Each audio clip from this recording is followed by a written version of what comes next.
মার্কিন president Donald Trump white হাউসে তৃতীয় মেয়াদের জন্য লড়াইয়ের সম্ভাবনা উড়িয়ে দেননি। এক প্রশ্নের জবাবে তিনি বলেন, আমি এটা করতে ভালোবাসবো, তবে 2028 সালে ভাইস প্রেসিডেন্ট পদে প্রতিদ্বন্দ্বিতা করার প্রস্তাব তিনি নাকচ করে দিয়েছেন।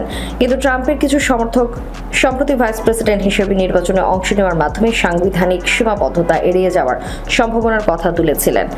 তিনি বলেন, আইনগতভাবে আমি ভাইস প্রেসিডেন্ট হিসেবে প্রার্থী হতে পারি, কিন্তু তা করব না। মানুষ এটা পছন্দ করবে না। এটা খুব বেশি চালাকিপূর্ণ এবং অনুচিত।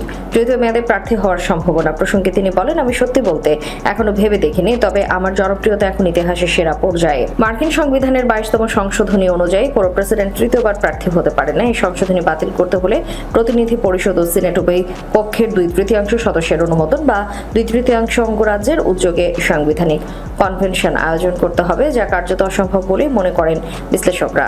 মানুষকে এখনই সেই বাস্তবতায় অভ্যস্ত হতে হবে। সময় মতো আমরা আমাদের পরিকল্পনা প্রকাশ করব। অন্যদিকে ডেমোক্র্যাটদের পক্ষ থেকে কারা 2028 সালে প্রেসিডেন্ট প্রার্থী হতে পারেন তা এখনো পরিষ্কার নয়। তবে ক্যালিফোর্নিয়ার গভর্নর গ্যাভিন নিউসাম সম্প্রতি সিবিএসকে দেওয়া সাক্ষাৎকারে বলেছেন, আমি যদি বলি যে প্রেসিডেন্ট পদে প্রার্থী হওয়ার কথা ভাবছি, তাহলে সেটা মিথ্যা বলা হবে।